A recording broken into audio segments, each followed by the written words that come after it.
Nestled in the rolling hills of historic Ivyland, Bucks County, this is High Point Golf Course, home of the Delaware Valley Open. 20 years ago, this was rich farmland, but today, it's where 135 of the area's top pros and amateurs are competing for $7,500 in cash and prizes.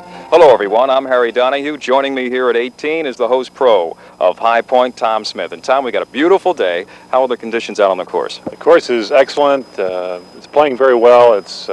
It's a good test today because we let the rough grow a little bit this year, and all of the boys are handling it quite well. We had talked earlier before the start of competition, a 36-hole affair here in the DVO, that perhaps par would be the best score, but it doesn't look that way. No, it sure doesn't. We missed that speculation.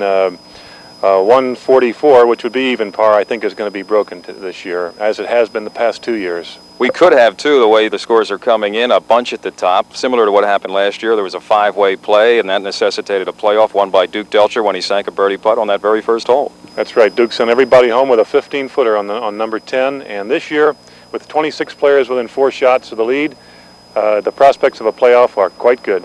Okay, that sets the stage for this year's Delaware Valley Open as the players compete here, as we mentioned, for $7,500 in prizes and cash. So, the DVO this year is being brought to you by the Holiday Inn of New Hope, by Continental Bank. You're always number one with Continental. Mark 7 Transmissions in Warminster, Custom Vinyl Tops, Trevose, Pennsylvania, and Cassicati Restaurant in Glenside. Stay with us as we bring you the action of this second and final round of the 1982 Delaware Valley Open, plus some highlights from the first round of play. All that and more coming up right after this. Hi, I'm Tom Smith, your host pro here at the High Point Golf Club.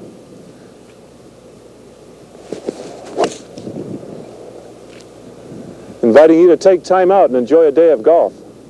High Point is a public course that offers private club services. We have an irrigated 18-hole championship length course, demanding of the best shots and forgiving of the errant ones.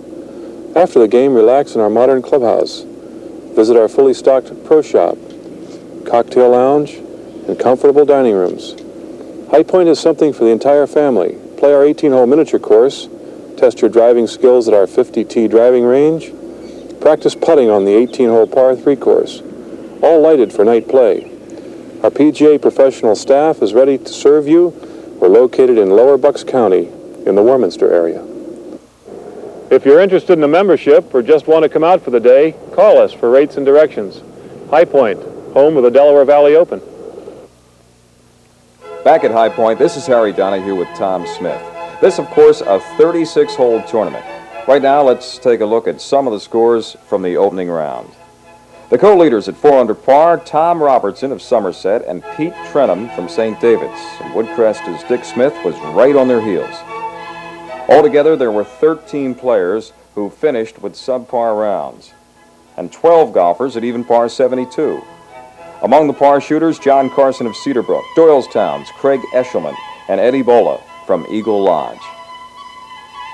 Anytime you have 13 players shooting subpar golf, there's bound to be some great putting, like this 35-footer by Dick Hendrickson.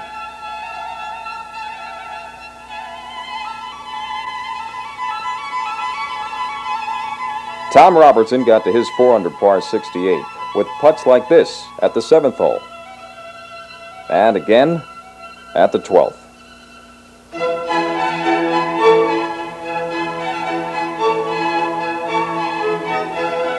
Of course, getting close to the pin makes putting a lot easier, as Dick Smith found out on the par 3, 165-yard 15th hole.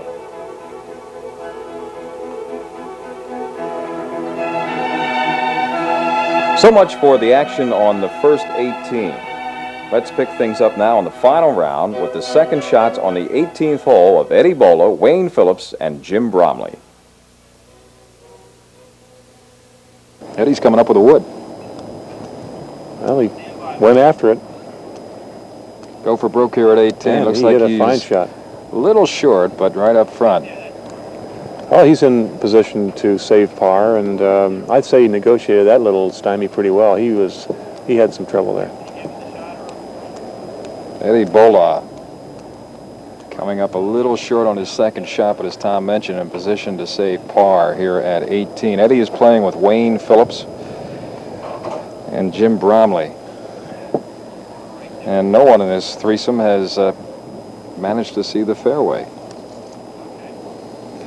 I'm surprised, particularly, that Wayne Phillips isn't in the fairway. He is a very accurate driver. And here he is now, playing an iron. Now he's got really an obstructed shot. He's got to come over trees. He can't even see the flag from that position.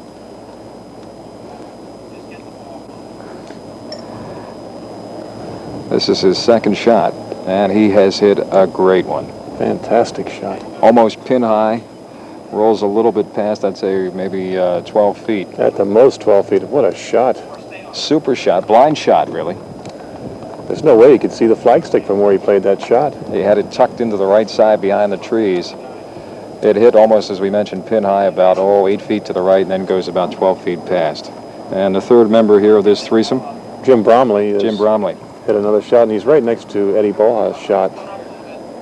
I'd say that these three players, where they drove the ball, have played excellent golf shots and are still in good position to make par. And in the case of Wayne Phillips, of course, has a little downhill putt there for his bird here at 18. We just talked of the absence of birdies, and here we have a good chance for one. So I'm sure the golfers would like us to keep mentioning it, and perhaps that'll bring them some better luck.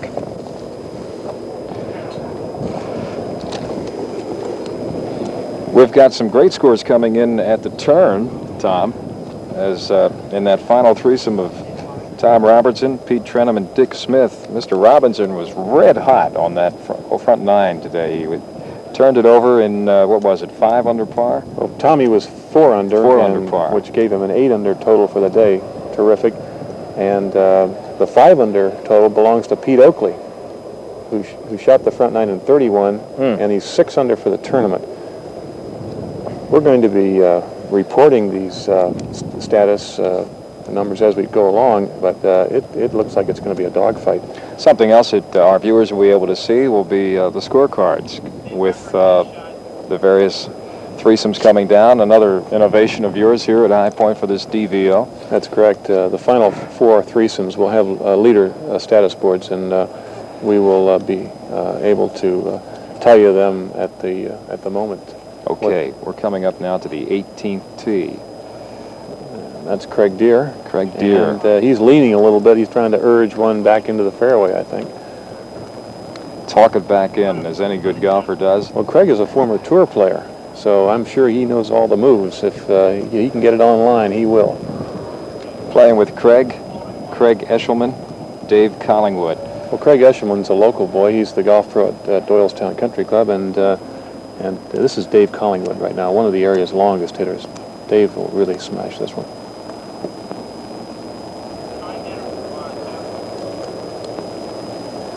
Okay, Collingwood is giving it his best look, and it looks like he's out here in the middle of the fairway. He has hit it in that very good spot that we talked about, and here comes Craig Eshelman. He is also a long hitter, and by the way, he qualified for the Long Drive Championship this year. Which was held here at High Point. That's right. Craig Eshelman, 72 in yesterday's first round.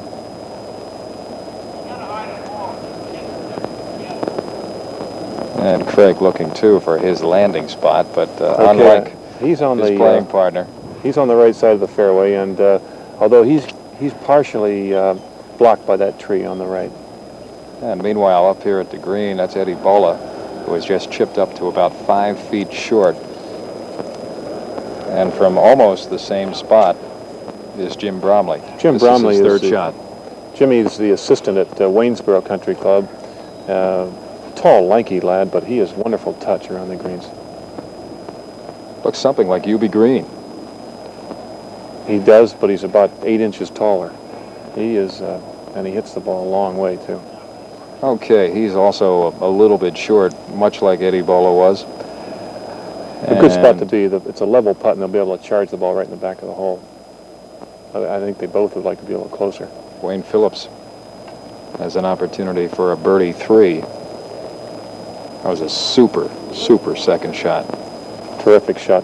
This putt is going to be Very tricky putt. I think as he looks at it, he's looking at break from golfers right to left, and unfortunately, unless he can read it, this putt is very straight.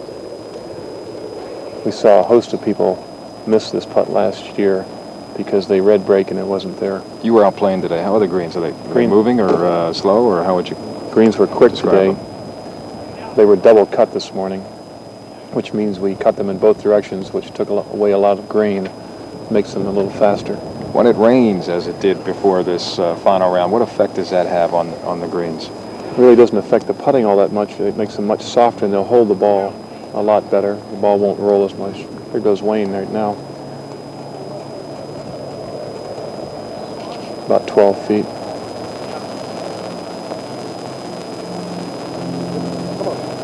Great putt. Wayne Phillips with a birdie 3. One of the rare ones today, but he'll take it. Absolutely will. There won't be many threes here, but I think we'll see a couple. Eddie Bola has that for a par.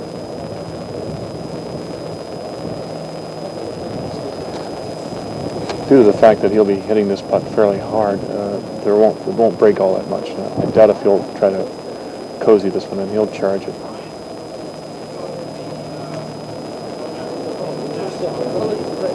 Most of you, I guess, prefer the uphill to the downhill. Oh, sure. Oh, everybody would like an uphill putt. Nobody wants to have to cozy something downhill, lag it downhill. A much more offensive type shot if you can charge the ball up the hill. This is for a par 4.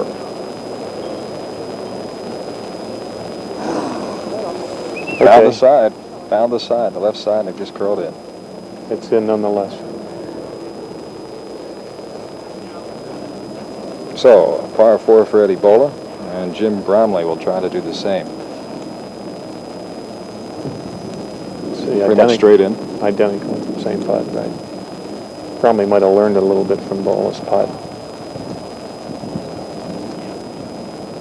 So, another par here at 18, as Bromley goes to school on Bola's putt, and Wayne Phillips comes in with the only birdie out of this group.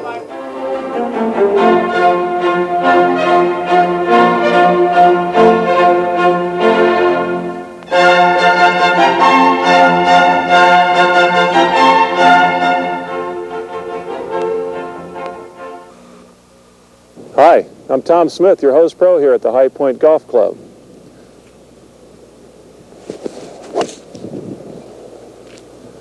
Inviting you to take time out and enjoy a day of golf. High Point is a public course that offers private club services. We have an irrigated 18-hole championship length course, demanding of the best shots and forgiving of the errant ones. After the game, relax in our modern clubhouse. Visit our fully stocked pro shop, cocktail lounge, and comfortable dining rooms. High Point is something for the entire family. Play our 18-hole miniature course, test your driving skills at our 50-tee driving range, practice putting on the 18-hole par 3 course, all lighted for night play. Our PGA professional staff is ready to serve you. We're located in Lower Bucks County in the Warminster area. If you're interested in a membership or just want to come out for the day, call us for rates and directions. High Point, home of the Delaware Valley Open. This is Dave Collingwood, and I don't know if he's in the fairway or not. He looks like he's looking up through some trees, if I'm not mistaken.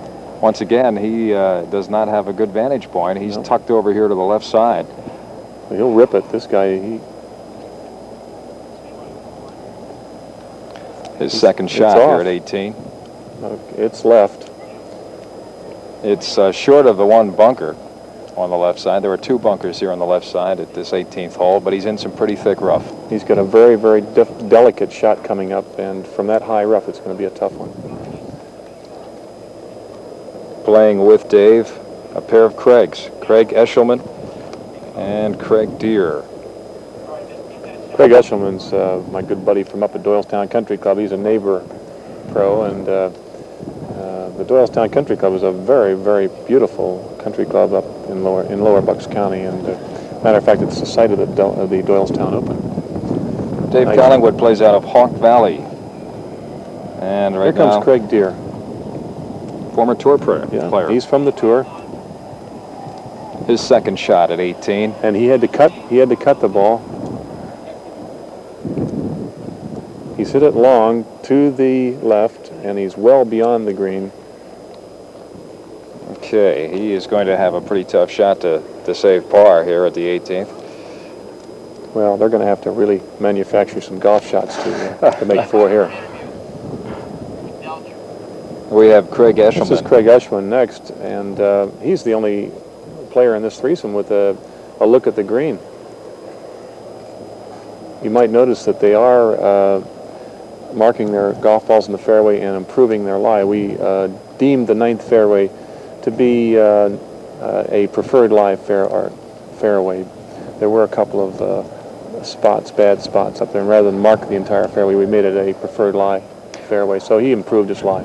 The wind has picked up just a little bit, and it is in the golfer's face. It is coming down 18, so that adds a little bit more to the shot. Absolutely does. Maybe another club length, perhaps. At least, and particularly for the mishit shot, it's going to be it'll affect the shot that's not hit just exactly square.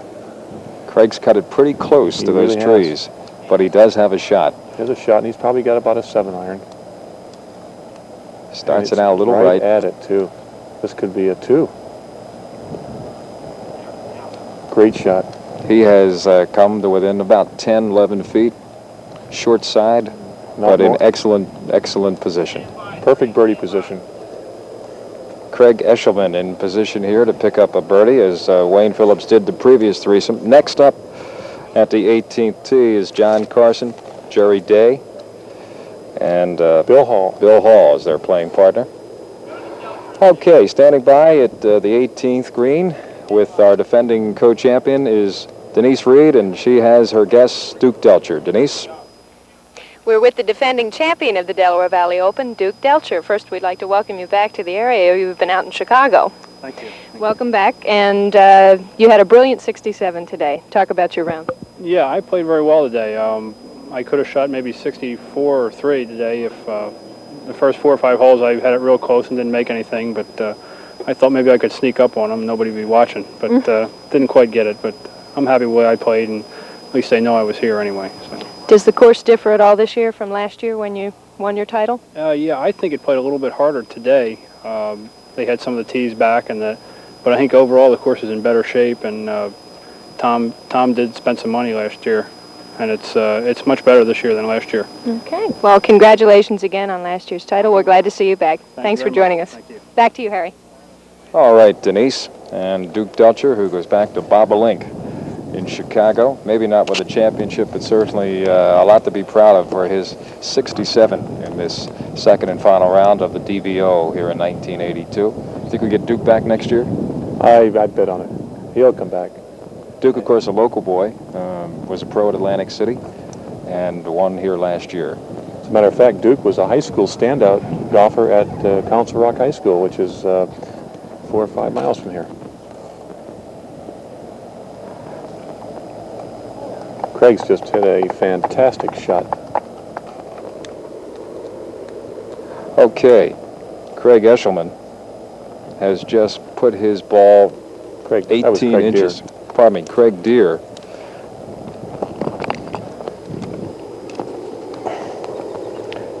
Craig Deere has just put his third shot 18 inches from the pin. Super shot. You said they'd have to really come out and manufacture a shot here to come in with a par, and it looks like Craig Deere has done his best. Well, and next in line is Dave Collingwood. Another beauty. Delicate shot. These are 2 strong guys, and they handled those shots with the dexterity of a brain surgeon. They just really carved the ball out of that rough beautifully. From where Dave was, looking up over that bunker, he probably thinks he's got about 3 feet of green to land it there, right? You can't see any green at all from down there. I'm amazed they got the ball that close. Craig Deere could barely see the flagstick. Super shot by Dave. And the only one with a chance here for a birdie, Craig Eshelman, and he's up next. About a 12-footer, much like this putt is much like the one that Bola and Bromley had. It is. It's just A little longer. about 7 feet longer, but it's the same approach. You've got to charge the putt.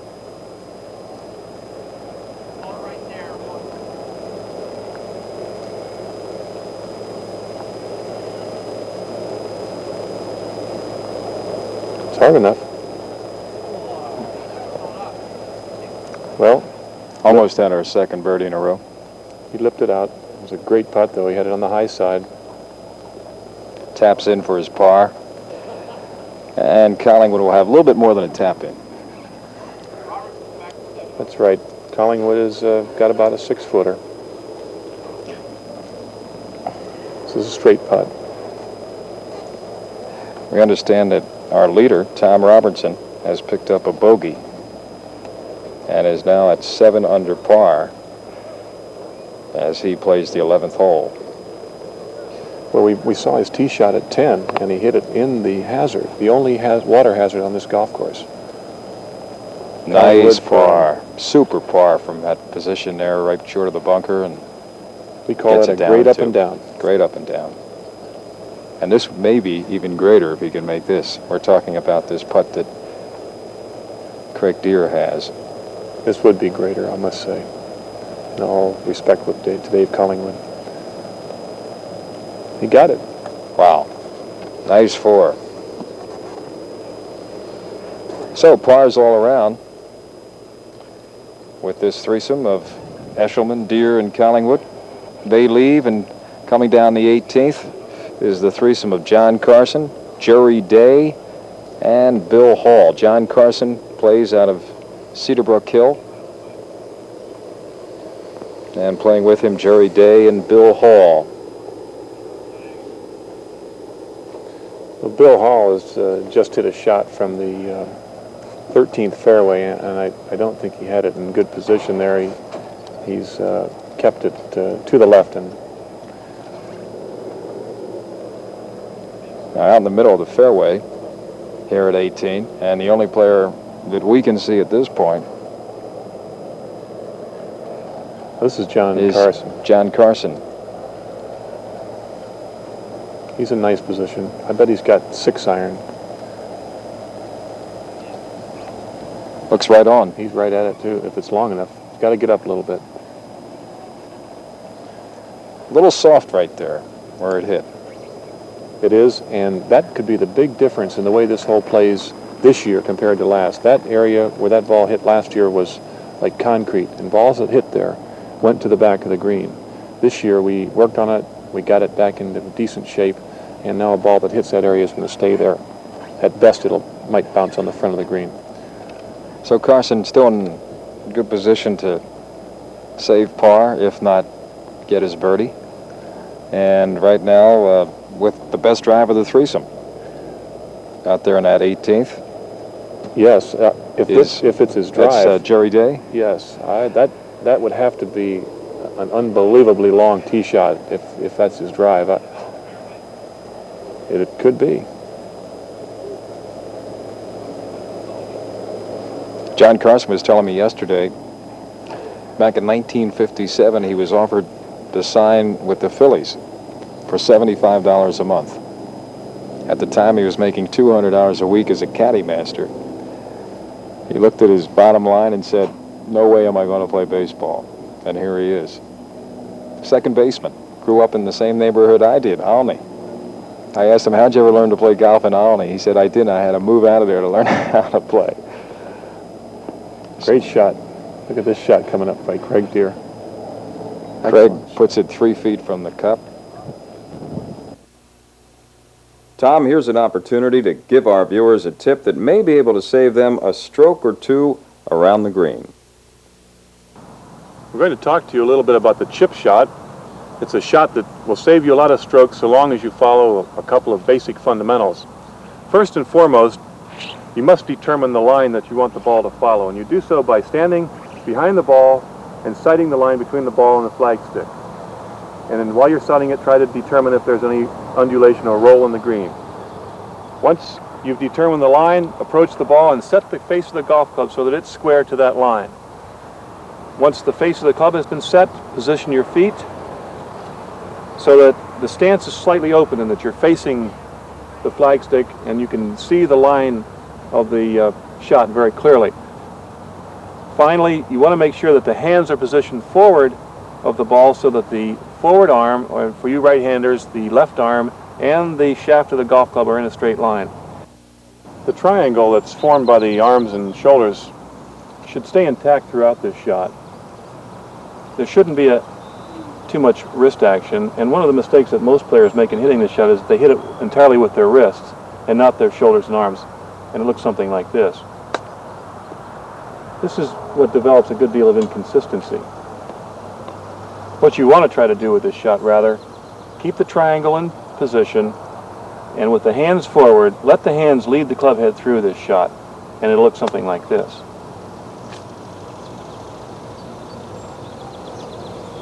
Hands are forward, the weight is on the left foot, it does not move at all in the course of hitting this shot, and the hands lead the club head through. You want to try to keep your eye on the ball as much as possible, very similar to any golf shot that you would hit. Finally, you want to make sure that as you're hitting this shot, you want to try to make the ball fly about a third of the way to your target, hit the green, and roll the remaining 2/3. Again, the hands are forward, the weight is forward on the front foot, and the hands lead the club head through the shot, and the ball is on its way to the hole.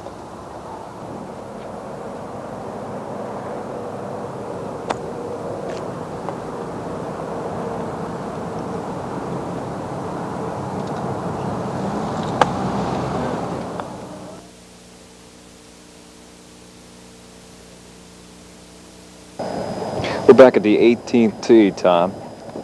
This is the foursome of Rick Osberg, Dick Garber, and Jack Conley from Huntington Valley. That was Dick Garber, just teed off there.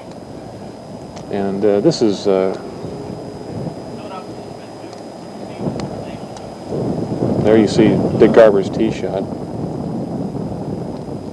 Next up will be Rick Osberg. He's from Garrison's Lake Country Club in Dover, Delaware. By the way, Rick won the closest to the pin contest yesterday on number 12 and won $100 for an 8-foot 3-inch effort there.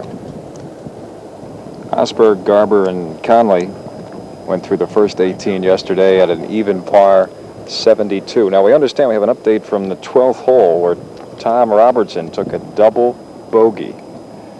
So he is now down to -5 on the day. And they're heading up to 13th. We can see that from our vantage point here at 18. So Robertson is not yet home. He certainly isn't home, and he's got some very, very difficult holes to play yet. He has anything but a cushion. This is John Carson. He's going to putt from the fringe. About a 25-footer or more.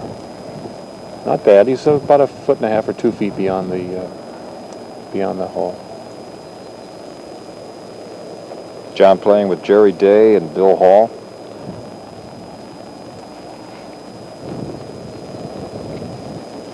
Bill Hall's going to putt next, I believe. He's getting ready to mark his ball. And Bill was in the bunker, the first bunker on the left. that's right. He had hit his second shot into the trees, and I think he had a stymie and wasn't able to get the ball at the green at all. He had to bounce it up through the bunker. Bill plays out of Marion. He's on the professional staff at Marion Golf Club, where Bill Kittleman is the head golf professional. Tricky downhill here. Yes, this is not an easy one. Remember, we said that it shows break, but it's actually a straight putt. Wayne Phillips saw it and made his birdie. Let's see if Bill sees the same thing.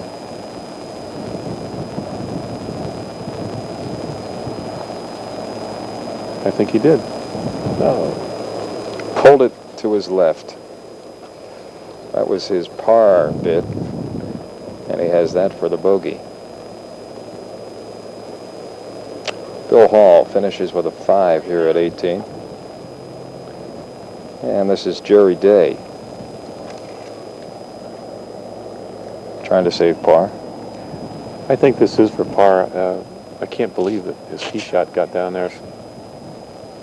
Although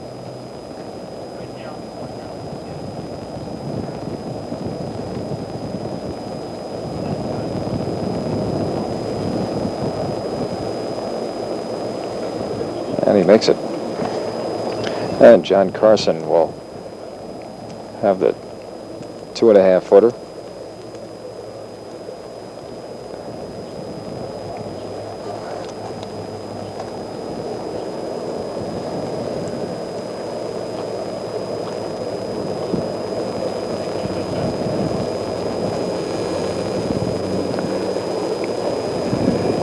Nice putt. None of them are easy, are they? Especially from that angle. Particularly under these conditions, the pressure is beginning to mount, and every putt's worth a little bit of money too for these guys. Don't forget, these pros like those paychecks. We have a total prize money of $7,500, and also we have $9,500 in total prize money, and the winner's share of that, $1,000. $1,400, I think we're going to pay out for number one, $1,000 for second. So. And as far as local tournaments go in the Philadelphia section, this has to be one of the drawing cards because of that financial bird's nest. Well, it isn't. I don't think it's the largest purse. However, it is one of the. This is the second shot. It's Rick Osberg here at 18 of Rick Osberg. I can't tell from the look on his face if he likes it or not. He hasn't found a green.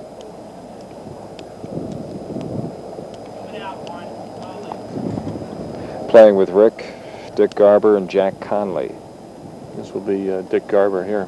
Garber is hitting now up to the green. In good position on his drive. Fine drive. And he is going to come up short. Just short. Almost found that bunker.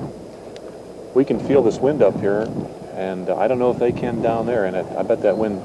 This is Jack Conley. He's got it coming right at the flag. Pin high, super shot by Jack Conley. Just about 7 feet to the left of the pin, but it hit and it stopped. Stopped on a dime. Backed up about 6 inches, matter of fact. Jack, probably of the threesomes we've seen come down here, has had the best drive in terms of position to get into this 18th stick. Jack Conley is one of our best players. He's always a leader of our scoring average. He's been the player of the year several times. He's the golf professional at Huntington Valley Golf Club, by the way, which will be the site of the 1982 Philadelphia PGA Championship later on. And he is a terrific player, one of the most consistent players in the Philadelphia section.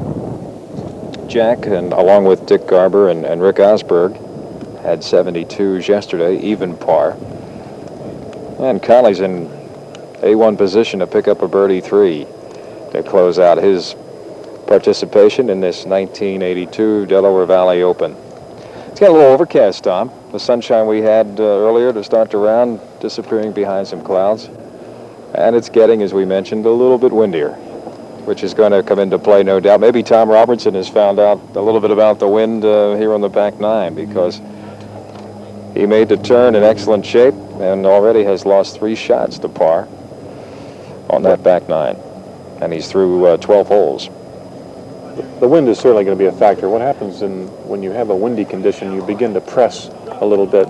You're always concerned about not hitting the ball solidly. And I think that when you become preoccupied with the wind and forget about making a good swing, you can make some mistakes. He obviously made a couple. And who do we have here on the tee? Okay, this is the threesome of Robin McCool, Don Stowe, and Harold Purry. That's Robin McCool. Robin's one of the amateurs. He was low amateur after the first round yesterday. Shot a very nice 72, even par 72, and he turned the front nine 1 under par today. Okay, this is the second shot. It's Rick Osberg. Or pardon me, the third shot of Rick Osberg here at 18. And a nice one too. From back there, he had to go over that bunker and very little green to play with. And he put it about, 15 feet from the cup. Back at the tee at 18. This is Donnie Stowe from Honey Run. That's out in York, Pennsylvania. A lot of pros. Tom Robertson, our leader, is on the extremity of the Delaware Valley. He is from Middletown, Pennsylvania. Middletown, and for you folks who aren't sure where that is. It's right next to 3 Mile Island. That localizes it for us. You might even see Tommy glowing a little bit as he comes down 18. He was glowing the other day in the Pro-Am with those pants he had on. Looked like Man. something left over from the Harlem Globetrotters Tremendous. warm-up outfit. 7 colors. Okay, back at the 18th, chipping up. Third shot. Oh, look at this. Nice shot. Got a nice little round of applause. Tap in for his par. We've seen some excellent chipping around this 18th green in the last 3 threesomes.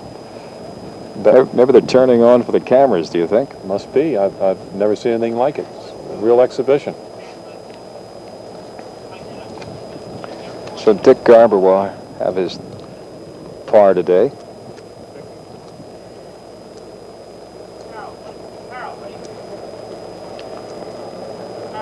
This is going to be Rick Osberg. He's going to stalk this one a little bit, I think. He'd like to make this. A little right to left, do you think, on this?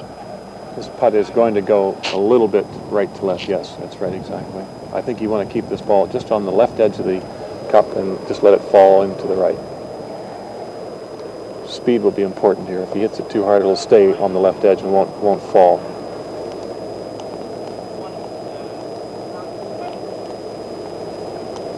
Left it short. Yep. One thing about leaving it short, you don't have to worry about aiming it. Because if it's short, Bogey 5 for Rick. Jack Conley now has a chance for a birdie. Notice he changed balls. He hit a line ball up, and now he's playing the white ball to putt. I hope not. Oh, maybe, okay, maybe that was one of the other players. And he made birdie. Nice Okay. birdie. And I see that characteristic Conley strut. He might be under par. Oh, he certainly was here. Birdie 3 for Jack Conley. And down in the fairway we have the threesome of Harold Perry, Don Stowe, and Robin McCool. Quite a story with Harold Perry. He's a native of Hawaiian. That's not Harold, that's Robin McCool, the amateur. Second shot at 18. nice swing. He had a tough shot, and it's going to come up short. He must have been stymied by these trees on the left. I think he didn't get all of it. That's for No. sure, and he has left it short on the little incline right before the putting surface. That's his second shot. We were talking about Harold Perry. He's won 3 tournaments already this season. Newcomer to the area. He's an assistant pro over at the Tall Pines, and has really made his impact here in the Delaware Valley. You must be excited to have him here. I was delighted when I heard that he was entering the tournament. He is a wonderful player, and he's a very nice young man. I've spoken to him several times. He's a real favorite here with the gallery. And right behind him there, the lady in the cart is his wife, Terry, who is also a professional golfer in California, but she told us yesterday that she's pretty much taken some time off to tend to their one child. Here comes Harold right now. He'll be playing about a 7-iron shot, about 150 yards. It's fairly low, but it'll be to the right of the flagstick a bit. He's on the putting surface. About 30 and feet. there he is, to the right. We call that a safe shot. I think Harold just wanted to get it on the putting surface, and the third member of this threesome to hit his second shot, Don Stowe.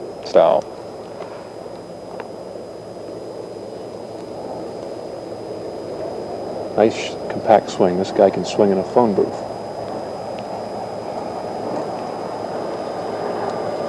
Once again, he was stymied a little bit by some trees and has put it up to the left of the flag, off the green, but away from that second bunker, the back bunker here at 18. He got a break there, really. He cleared the first bunker and had caught that high fringe and stayed out of the second bunker. Standing by here at the 18th is Denise Reed with another guess. Denise? We're talking to Jack Connolly, who was even par yesterday, shot a brilliant 67 today with that great birdie on the last hole. How's the course, Jack? Super. Couldn't be better. Tom Smith and his crew here have done a great job. It's under good conditions, and fortunately I made a couple putts today that I didn't make yesterday, and it's nice to play well. That's great. How do you think the rest of the field is doing? Robertson went into today with a four-shot advantage over most of the field. Of course, he was tied, but how do you think it's going to turn out? Well, it's hard to say. I heard out in the golf course that Tom was 9 under after 8, and it's set up kind of for the long hitter today, which Tom is. Mm-hmm. But I had also just heard he made double bogey someplace where he dropped 2 shots. So it's interesting. 17 and 18 are playing against the wind today, and I think anything can happen. They're 2 tough holes, and I hit my probably 2 best drives, hit 2 7-irons into both of them, and was lucky enough to make the putt on 18. So we'll just see what happens. Think we'll have another playoff this year? I hope so. If it is, I hope it's 5 under is the score. Great round again today, Jack. Again, thanks for talking to us. Congratulations. All right, Denise, so a 5 under score for Jack Connolly. We saw him pick up one of those birdies right here at 18. And a great round of golf for him. As he mentioned, though, the wind is coming into play both on 17 and 18. Okay. Still out in the fairway with his 3rd shot, little chip shot coming up here to the 18th. Robin McCool. He's going to hit this shot of about 60 feet, I'd say. It's got to release a little bit more for it to be good. A little short, about 8 feet. And to the right. Donnie Stow with a little chip shot. This isn't as easy as it looks because he doesn't have much green to work with, and he's coming out of the 2nd cut of the rough, which is a little bit higher.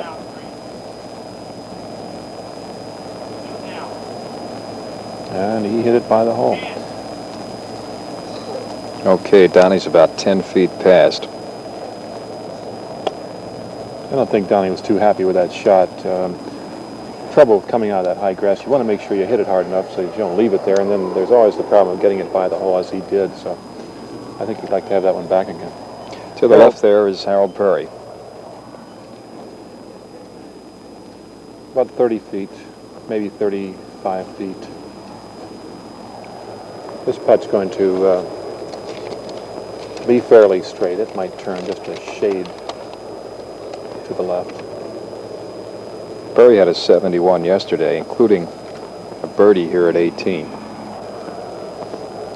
Well, then he knows what he has to do then.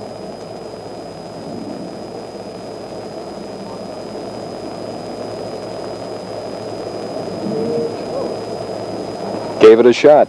Certainly was long enough. It hit the back of the hole and jumped up and went beyond about 1.5 feet. I guess he's lucky it hit the hole. I would say so. That putt could have gone by 5 feet at the speed it was going.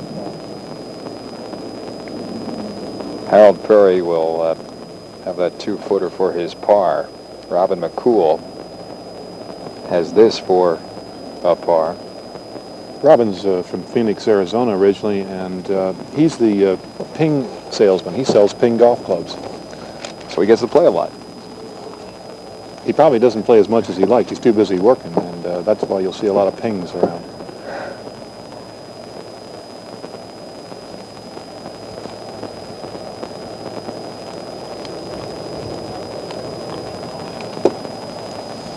This might go a little bit to the left.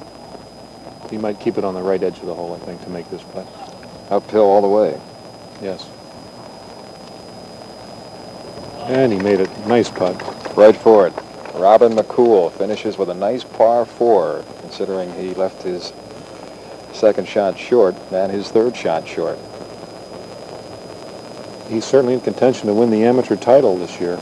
And in view of the fact that defending champion Gordon Brewer wasn't able to come back this year, he has a shot at the amateur championship. This is Donnie Stow from about 6 feet for par. He knew he had it all the way. He started walking up there to pick the ball out of the cup. So 2 pars out of this threesome so far, and trying to complete par for the threesome, Harold Perry. Of course, this is a cool weather for Harold from Hawaii. He's certainly accustomed to better conditions weather-wise, but not bad, though.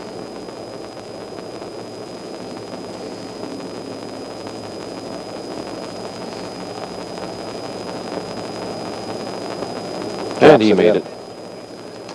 Harold Perry finishes up here at 18 with a par 4. Not quite as good as yesterday, but he'll settle for that.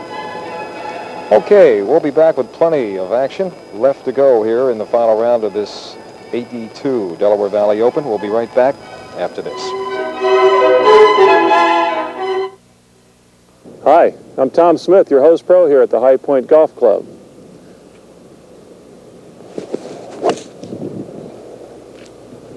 Inviting you to take time out and enjoy a day of golf.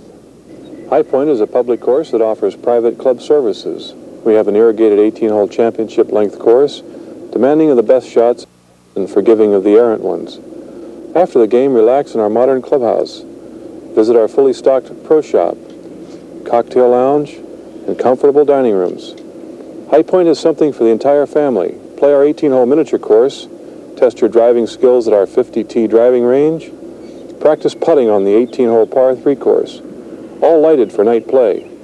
Our PGA professional staff is ready to serve you. We're located in Lower Bucks County in the Warminster area. If you're interested in a membership or just want to come out for the day, call us for rates and directions. High Point, home of the Delaware Valley Open. Robin McCool is with us now. Robin is the low amateur in the tournament. 2 fine rounds of even par 72.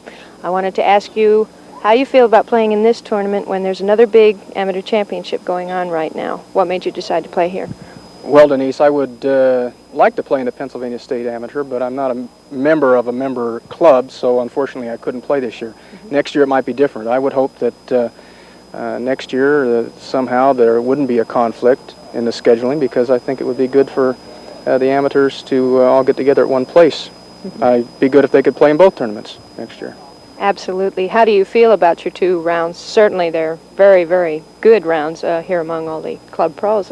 You were right up in there. Well, I'm very pleased. I've got no complaints. I played very good, hit the ball excellent. I missed 4 or 5 very short putts, but I'm sure everybody's got their sob story. But the greens are in very good condition, and it was a very good tournament, and it's just a privilege to have played. You do like the course, and you'll be back. Yes, I will. I like the course very much. And Tom Smith has done an excellent job in running this tournament. Okay, well, we hope to see you back again next year. Thanks for talking to us, Robin. Thank you. Back upstairs. Thanks, Denise, and congratulations to Robin McCool, low amateur for the 1982 Delaware Valley Open. Here at High Point, when you're looking for a tip, you look for the coach, Assistant Pro Vince Sullivan. Let's go to Vince for a tip on bunker shots. Roosevelt once said, "The only fear we have is fear itself." Now I'm going to translate that philosophy to the bunker shot. Now I want everybody out there to know that the bunker shot, it's a nothing shot. It's the easiest shot in the whole game. Now, one of the first basic reasons for that is we don't have to hit the ball. We've all taken that great practice swing before any shot we take. That beautiful finish where you're posing just like you're on the back of a magazine cover. All right? Now, let's translate that into the sand shot. Now, first thing is the ball position. Now, I'm going to draw some lines in the sand, which, of course, when you're playing, naturally, you're not allowed to do. The ball is a virtual fried egg. The ball position is towards the left foot. We have it in a forward position. The idea being that we're almost going to catch the ball on the upswing. Okay, now I'll assume my standing position. I play the ball off the front foot with an open stance, being that the left foot is back slightly from the right foot. I place my hands on the club with my ordinary grip, whether I use the Varden, the interlocking, or the 10-finger grip. It's immaterial. I set my feet so I get a very comfortable, good stance. We want to get a stance that you can kind of sense how the sand is, all right? Now, I'm going to take this shot, and when I swing through and hit this ball, I'm going to pretend I'm hitting a golf shot. The main factor in the sand shot is continuous slow motion rhythm. I'll say that again. Continuous slow motion rhythm. I pretend I'm hitting a shot. I mimic a golf shot. Now when I swing through, notice how easily I'll go through. I'm pretending. I pretend I hit the ball, okay? I pretend I hit a shot. Now you'll notice as I'm swinging the club back, along with the slow motion rhythm, we have a little bit of a swing that takes the form of a U, okay? You'll notice my club goes up in the air just slightly on the backswing, okay? I pick it up just slightly, and then I come through, okay? Okay, now, along with the practice swing and the U, I try to make sure that I follow through in the direction of the flag. Now, sometimes I'll see the flag stick, okay? And I'll try to make my club go right to the flag stick.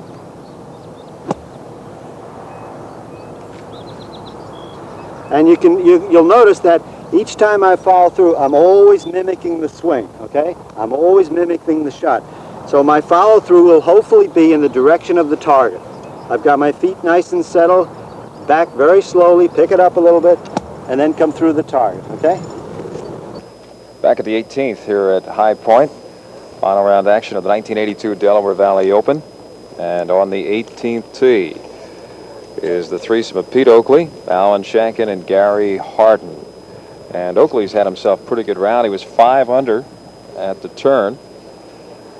And Pete, of course, from Rehoboth Beach Country Club in Delaware, has won almost every ranking tournament on the Philadelphia PGA Trail except the most prestigious one of all, that being the Philadelphia PGA Championship. And as Tom mentioned a little bit while back, our leader in the clubhouse, Jack Conley, is going to be hosting the Philadelphia PGA a little bit later on in the season. See one tee shot that's a little bit to the right. Has flirted a bit with the trees here on the right fairway of the 18th. They're looking for that ideal spot over there, and if you get too close, you're really in big trouble. This is Pete Oakley. Here he comes now. By the way, Pete just got his head pro job this past year, and he's now at Shawnee down in Delaware. Here he comes. Pete's tee shot at 18 has landed in the middle. In the middle. That's where Pete normally ends up. So Oakley in pretty good position for his second shot to this 18th green. Our leader in the clubhouse at 5 under par is Jack Conley. We saw Jack hit that birdie putt here at 18 a while back. Harold Purry, who missed his opportunity for a birdie at 18, has finished the day and the tournament at 3 under par. Al Shankin just hit his drive, and we'll try to pick it up, and he's on the right-hand side of the fairway, and he's just perfect position for this hole. Played it close to the right, but got away with it. He borrowed everything on this one, and he's in perfect position. He'll be able to go right at the flagstick. Alan and Peter playing with Gary Harden, a name familiar to Delaware Valley sports fans. Gary, of course, the son of Temple's head football coach Wayne Harden. Gary played collegiately at Temple and has been a pro both in the Philadelphia area, and I believe Tom gave it a shot, at least in Florida, to try to get on the men's tour. He did, and he played in the satellite tournaments in Florida, and he did quite well down there, and he's been one of our most consistent players here throughout the last 3 years. After this threesome of Oakley, Shankin, and Harden, we have 3 more threesomes to complete this 18 holes, this second 18. Oakley is 5 under, as you see, on our leaderboard. Shankin and Harden completing the threesome.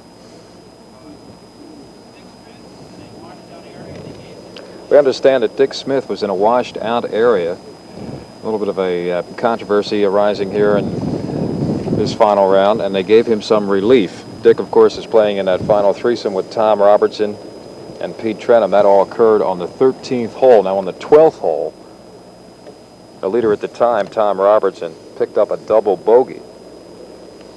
So that final threesome is certainly having its share of ups and downs on this final 18, Tom. Well, when they ask Dick how he spells relief, I'm sure it's going to be free drop, no penalty. And he knows all the drops on this course. He was a pro here for 6 years. Probably knows every shot there is over Dick has been 18. Dick has been in every inch of this golf course when he wasn't on the fairway. And part of the crowd here making its way down the 18th following this threesome. That's one of the nice things about these tournaments. A lot of the people who our members at the various clubs where these pros are just about every other day that they're not out here at a tournament come out and follow their favorites around, and that's a nice little touch. It is. It's a lot of fun for them, and I know the pros appreciate it quite a bit. It really sparks them up, and they like the interest and the enthusiasm of the galleries. And although you can't see it right now, but you will later on, we have a nice little gathering here at the 18th as well. Pete Oakley, colorful outfit on Peter today. I asked Pete to dress up for the cameras, but he really went all the way. I'd say this is the brightest outfit we've seen so far. I think the crowning touch is right there in the hat. That's his trademark. He wears that hat a lot, and he has several various colors. Pete marking off some distances. You mentioned that the 150 tree or shrub, whatever you want to call it, which is on the left side of the fairway, is actually 135. Is that correct? That's right. When we measured these 150-yard markers, somehow or another, we put that one in wrong. It's about 137 yards to the middle of the green. Now the question is, do the pros know it? I think they do. I think if they don't know it, actually they can feel it. They can sense these when a distance isn't right, and at least gives them reason to be more cautious. I think Peter's going to be first to hit in this threesome. Yes, he will. By the way, Pete also has a book on this golf course. His caddy has paced off this golf course and has written these measurements down from various points. So I know that Pete has this distance practically to the foot. He's in A1 position, as he mentioned. What do you think he's hitting here, Tom? Well, he's out a little bit. Pete's approximately 180 yards to the flagstick, and I would bet he's hitting 4 or 5 iron from there. Pretty good middle iron player, is he? Oh, very accurate. Pete's not the longest hitter around, but he's very straight. And as I say, he's in perfect position. He doesn't have to come near that bunker, so he can hit right at the flagstick. Second shot at 18 for Pete Oakley. Made the turn at 5 under par, and that's where he is right now. If he gets home here in par, he would be one of our co-leaders. Second shot of Oakley coming to 18. It's a little to the right, but it'll be a nice position. Nice position indeed. Like we said, he had this shot figured to the foot, and he's about a foot beyond the hole. Certainly had the right club. Gary Harden, just in front of where Pete Oakley hit from. Second to hit in this threesome. And Alan Schenken will complete the threesome. There's Gary. Gary's just about even with the 137 bush, and I would say he probably has 7 iron. The wind has picked up a little bit, so it's a little longer shot.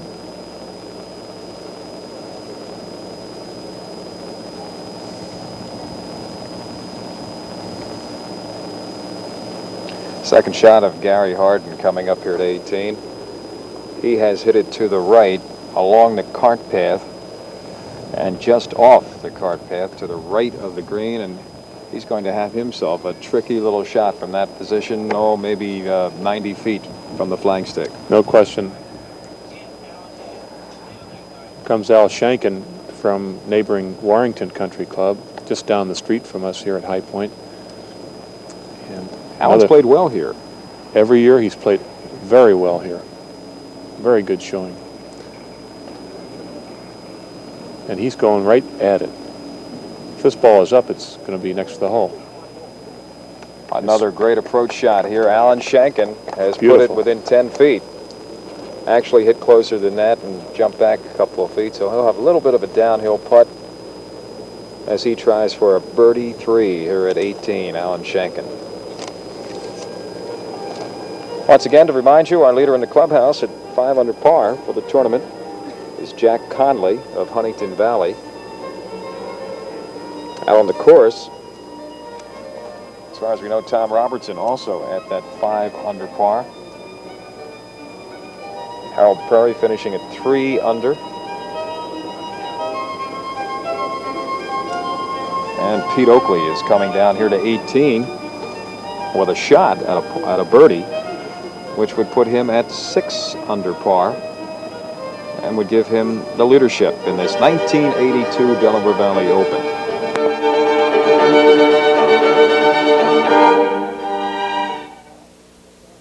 Hi, I'm Tom Smith, your host pro here at the High Point Golf Club.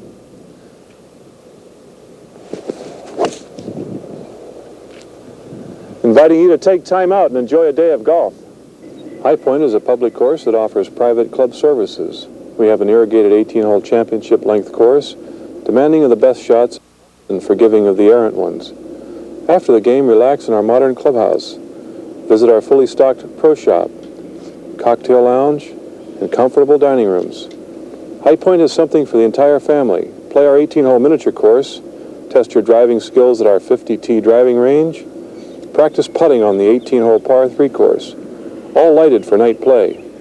Our PGA professional staff is ready to serve you. We're located in Lower Bucks County in the Warminster area. If you're interested in a membership or just want to come out for the day, call us for rates and directions. High Point, home of the Delaware Valley Open.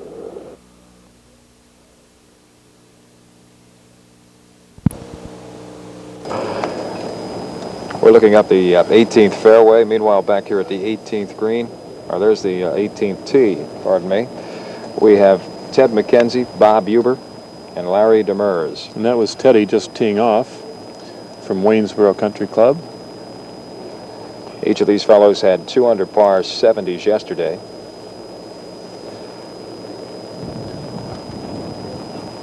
Good score. Next up is Bobby Huber. Bobby Huber will be next, and then Larry Demers. This is Bobby's Huber. from Indian Valley Country Club, Telford, Pennsylvania.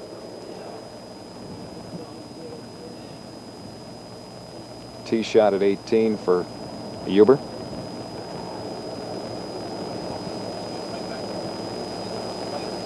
And back here at the 18th green, Gary Harden. That's a cart path that's running along the right, bottom portion of the screen. Finesse shot for Harden, rolls it up to the nice pin. One, too. Super shot, chance of going in, and stops about 8 inches away. Can't hit him any better than that, Tom. Just perfect, and it was dead in the hole. If it rolls 3 more revolutions, it's in.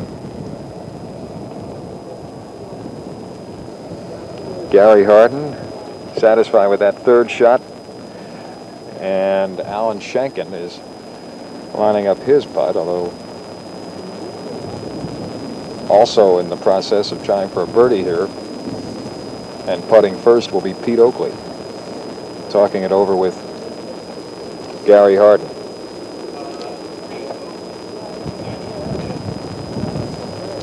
Oakley is 5 under. Shankin 1 under par for the tournament. Gary Harden at 2 over. Another good showing by Al Shankin. That guy, you can count on him for some good golf here at High Point. And Pete's lining his putt up right now.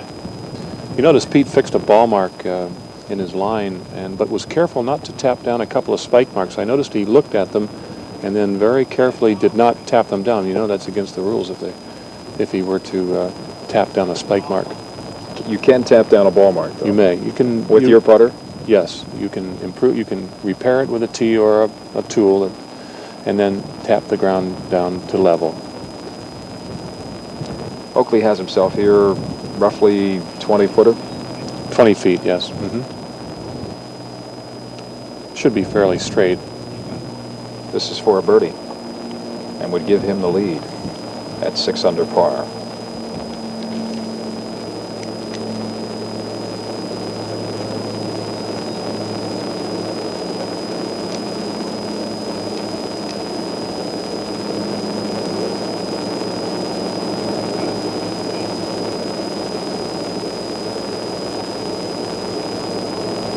It's short. And to the left of the cup. Right to left break. Didn't hit it firm enough, I guess. A little short, and I think he might have just pulled it a little bit. That putt Still a fine round. Good round. Par 4, 5 under on the tournament for Pete Oakley, who yesterday came in at 1 under par. So he was 4 under today and 5 under for the tournament. And a co-leader here at the completion of 36 holes. This is Alan Shankin. And Alan is also trying for a birdie, which would put him at 2 under par. And this could mean several $100s.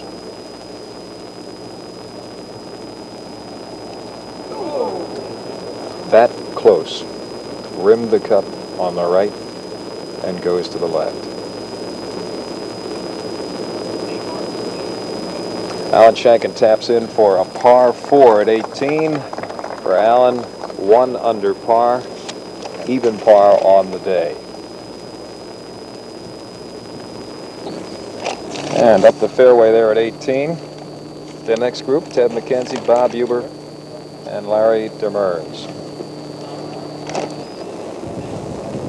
Let's take another look at that shot of Gary Harden on the replay.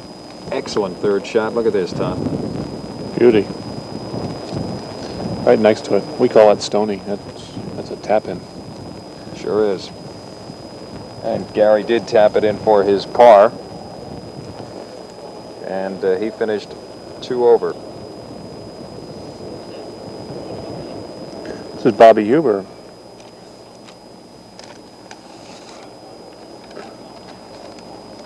Bobby Huber on his second shot. It's a blind shot again, Tom, and he has left it a little short. Still about 25 yards from the green, yes, out in the middle of the fairway. He was to the right and was blocked by the trees. Okay, standing Ted out McKenzie. here, still in the rough, Ted McKenzie. Second shot at 18. Terrific golf swing. That's one of the best swings around. And he has landed it to the right of the pin on the putting surface. And he'll have himself a putt similar to what Pete Oakley had. A little bit longer, maybe 35 feet. 30 feet. Playing with these two gentlemen is Larry Demers. Larry also had a 70 yesterday, which is 2 under. I remember Larry when he was assistant pro at North Hills with Ron Rolfe. And he's put a few pounds on since then. That's right, and while I know he's not happy with the weight, it has added to his yardage. Look at his tee shot. He's hit it 20 yards past both McKenzie and Huber, and while he's on the left side of this fairway, he's got it way, way out there. I'd say he's no more than 115 yards from the green. Talking to Harold Perry yesterday, and Larry Demers was one of the pros that Harold was familiar with in the Philadelphia area before Harold came up here, simply because he ran into him on the Florida circuit, which is kind of like a satellite tour for players who want to try to get into some tournament action. If not on the PGA tournament players level, at least some good competitive golf in Florida and other places too, around the world for that matter. Excellent competition, and a lot of these young players go down there for their conditioning. Here comes Larry into 18 now, probably hitting a 9-iron pitching wedge maybe. Excellent position, starting it out to the right on his second shot, but he's bringing it into the flag, trying to, and he's come up to just a little short. A little short. He'll be on the fringe. I bet the wind held that ball up a little bit. Out there, Larry can't understand it. Probably. The chances are that Larry cannot feel this wind out there. And in spite of the fact that the flag is waving, it's still a very, very tricky, gusty wind. It's swirling and... comes and it goes. Yes. And if it catches you in mid-flight, there's nothing you can do about it. So Larry was about 35, 40 feet away from the pin, short on the fringe. And we have only one ball on the putting surface in this threesome. As, once again, we remind you, Pete Oakley and Jack Conley are our co-leaders in the clubhouse at 5 under par. Oakley just finishing and Conley coming in a little bit before him. Still out on the course. Tom Robertson at 5 under par after a double bogey at number 12. And we're still 2 threesomes away from Robertson, who's in the last threesome along with Dick Smith and Pete Trenum. I see some red numbers on that leaderboard down there, Harry. Okay. And this group is the worst. This is back on the tee at 18. This is the group of Don DeAngelis, Bob Hibsham, and Tom Lynch. And the drive of one of those gentlemen. Back here at 18, here is the third shot. And that Bobby Huber. is Bob Huber's third shot, and he has placed it about 6 feet above the pin. Good shot. He'll have that for a par. Larry Demers will hit next. Larry just off the green with his second shot.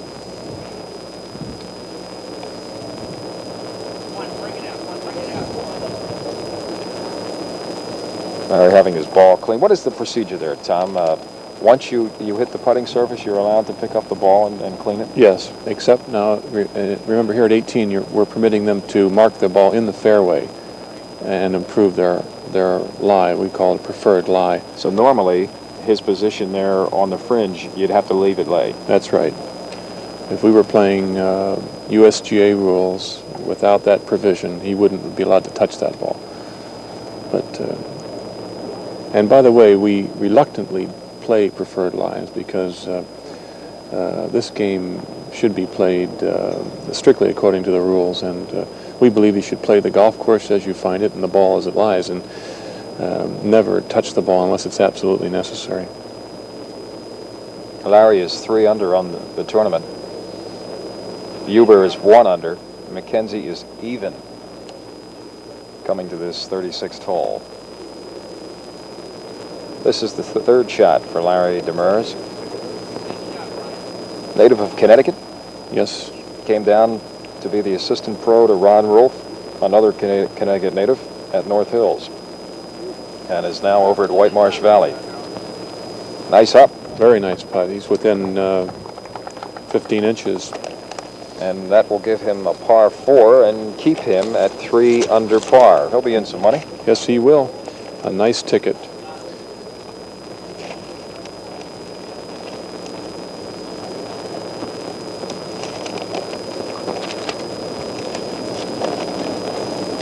This will be Ted McKenzie up next, and Ted's even par coming to the final hole. I'd like to sneak this one in and get himself 1 under. Better believe it.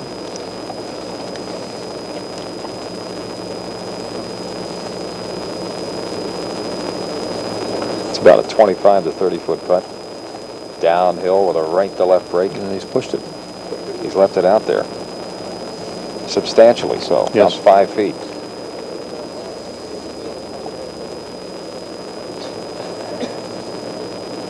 They're never easy from any distance, but especially at 18, when a putt dropping or not will mean some money, even in a tournament like this. So McKenzie will wait, and Bob Huber will give it a stab. This is for a par 4 to keep him at 1 under. Tricky putt. Downhill. About 10 feet. This must be on the left edge of the hole to be made.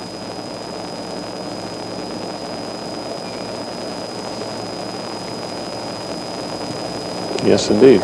Right in the middle of the cup. Just right. For a par to keep him at 1 under par, Bob Huber.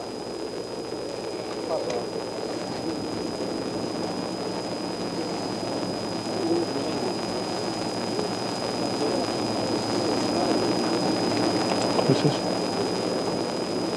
Where's he from?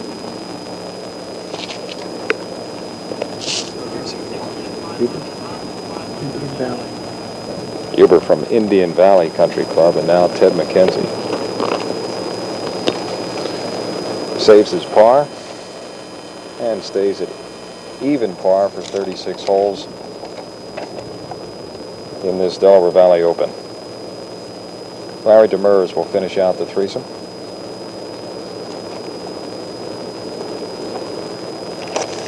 Pace is picking up a little bit, Tom, as the next threesome has had to wait now for a few minutes out on the fairway for their approach shots as this group finishes up. There's Larry from about 15 inches. He's in. So Larry finishes 3 under par. Nice tournament for Larry, with a par here on 18. And up the fairway, the group of Don DeAngelis, Bob Hibsham, and Tom Lynch. And another one of those orange balls, Tom, that we see so many of, and that is Don DeAngelis. With iron. He's cut it pretty close, but he does have a shot here at 18 to the green without being obstructed by any of the trees. And here it comes. Second shot of Don DeAngelis. He's at looking 18. to the right.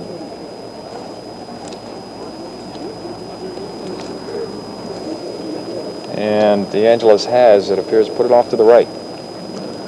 I couldn't see it, and he's looking. Yes, it's Quizzically nestled in down. the trees I see it now. along the cart path, and he is substantially short and to the right. There it is. And he's going to have his work cut out for him to come out of there and try to save par. It's a real tricky shot, although he's got a good bit of green to work with. This is Bob Hipschman. He's from Manufacturers Country Club. Again, the site of another area event, the Bill Heinman Open. And Don DeAngelis playing out of Plymouth Country Club. that's right. And Norristown. There comes Tommy Lynch. Tommy must have been just a little bit behind. Tom Lynch hits it to the right once again over near where Gary Harden was, off that cart path. Almost the exact location. Maybe I'll have Harden come over and give him a tip or two on how to hit that shot, because certainly Gary hit it as well as you can to save par. Now Bob Hipschman. Once again, he's almost in the same location that DeAngelis was. Yes. A little bit tighter to the pin, but not much more than where DeAngelis was. Second shot at 18. And he has not found the same kinds of problems that DeAngelis has. But he has a problem. He does now. Namely the bunker that borders the front edge of this green at 18. Went for it, right at the pin, but a little short. And as we mentioned earlier, that's one of the problems if you're going to go for it, especially with this wind. We're going to have to name that bunker because over the last 2 years, it's really cost some of these players substantially. I hope it's a name we can repeat. Okay. We mentioned that our leaders in the clubhouse are at 5 under par. Jack Conley and Pete Oakley, and with Pete Oakley right now at the 18th, Denise Reed.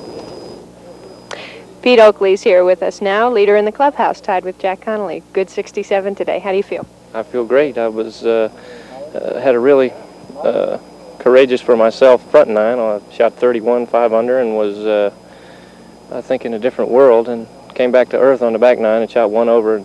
Shot 68, not 67. And me and Jack Connolly and I are sitting by anxiously. At the start of the day, there were 26 men within 4 shots of the lead. Wow. Is there a chance for a playoff today, do you think?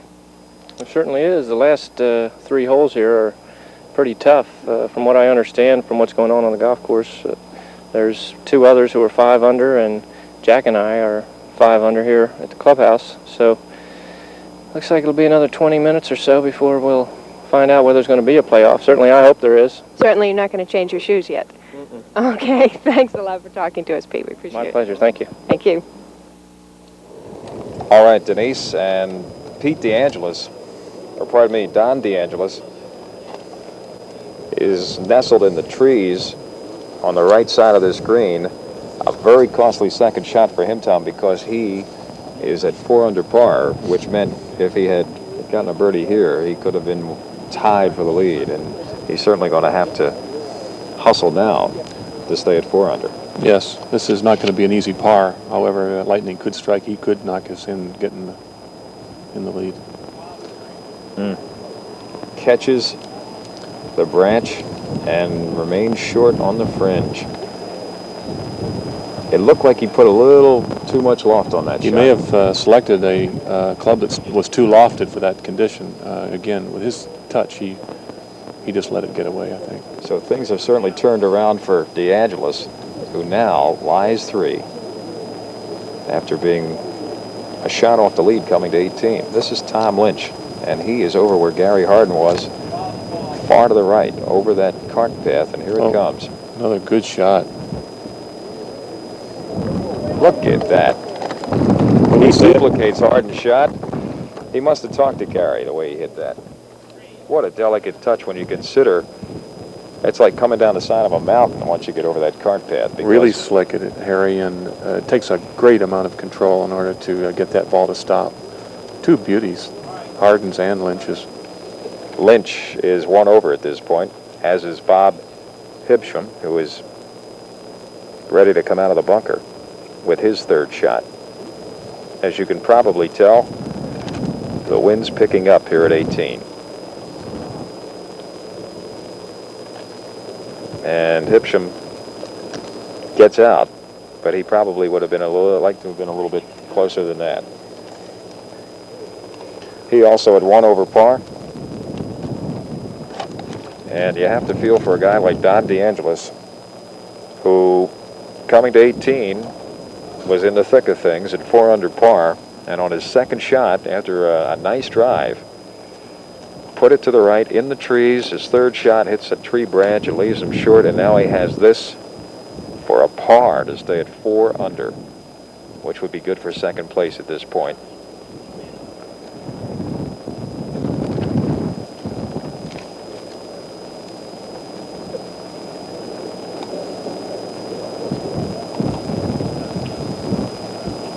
That is about 5 to 6 feet short for a bogey. Frustration on the face of Don DeAngelis. He's not happy at all with that. It's a shame. Let this hole get away.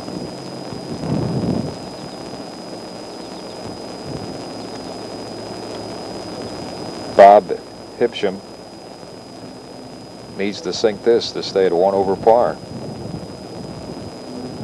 Bob yesterday finished at 2 under, but ran into a bunker here at 18 and is left with this 18-foot uphill putt to save par. Bob plays out of Manufacturers. You'll want to keep this on the right edge. He's put it there, but it stays there. In fact, it went further to the right. Tap in for a bogey. I missed that same putt this morning, Harry. It's no wonder. I've been misreading it all day long. The ball doesn't break to the right, it breaks to the left. It sure did. We could see that, and I guess Bob wishes he had the vantage point of a replay to take that one over. So Hipsham will finish at 2 over with a bogey here at 18. And now DeAngelis tries for a 5.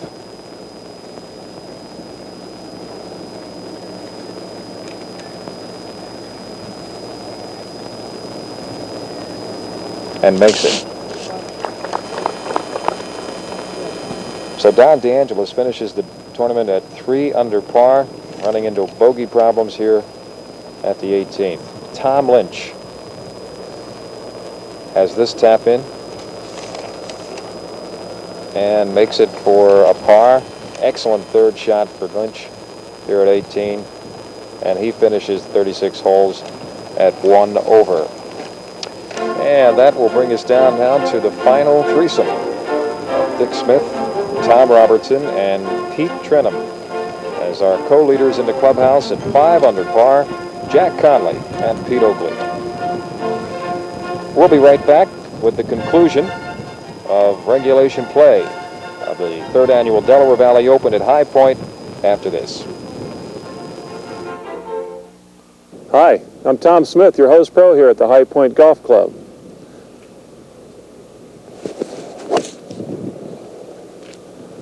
Inviting you to take time out and enjoy a day of golf. High Point is a public course that offers private club services. We have an irrigated 18-hole championship length course, demanding of the best shots and forgiving of the errant ones. After the game, relax in our modern clubhouse. Visit our fully stocked pro shop, cocktail lounge, and comfortable dining rooms. High Point is something for the entire family. Play our 18-hole miniature course, test your driving skills at our 50-tee driving range, practice putting on the 18-hole par 3 course, all lighted for night play. Our PGA professional staff is ready to serve you. We're located in Lower Bucks County in the Warminster area.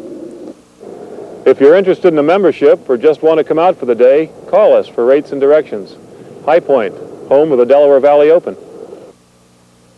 All right, here's a little tip for you folks on the fairway wood shots. Now, you know how we've all had trouble at times getting the ball up into the air. Now, what I'd like you to do the next time you play golf is remember one very important clue. Once you take your address position on the backswing, I want you to try to do one thing. This is called the toe of the club, the outside of the club there. and take your two thumbs and the toe of the club and point them at the sky. You'll see now in this position we have a chance to get the ball up in the air. I'd like to digress for just 1 second and show you what the average golfer does when he first takes up the game. And this is a very important thing not to do. The average golfer visualizes the golf swing as a pendulum. He takes the club face and he turns it counterclockwise in this fashion. He now thinks that he has to scoop the ball up in this fashion, assuming that the swing is like a Ferris wheel. He tries to make a pendulum motion. This way, this way. Now, there's a couple of reasons why we don't have to do that. Number one, the manufacturer made the club and he put the angle on the club to make the ball go up in the air. So that's rather repetitious for you to have to do this. The second reason is, if I were alongside of the ball, like I am, I would have to swing sideways, okay? I can't make it a pendulum swing because it isn't a pendulum. It isn't a croquet style. It's from side to side. Now, once I take my address position, I have the feet about shoulder width apart. Now I'm going to try very hard to take the club back and to make sure that the club face is in that position. You can almost visualize your right palm and the club face as being one. Okay? Now I'll start the club back in this fashion, take it to the top of my swing, and as I get near the top, what I try to do on the fairway wood is to just turn my back slightly more so that the club will now come what we call to the inside. Okay? Now, once I've established that position, very simply, I have to go in a forward direction to the target.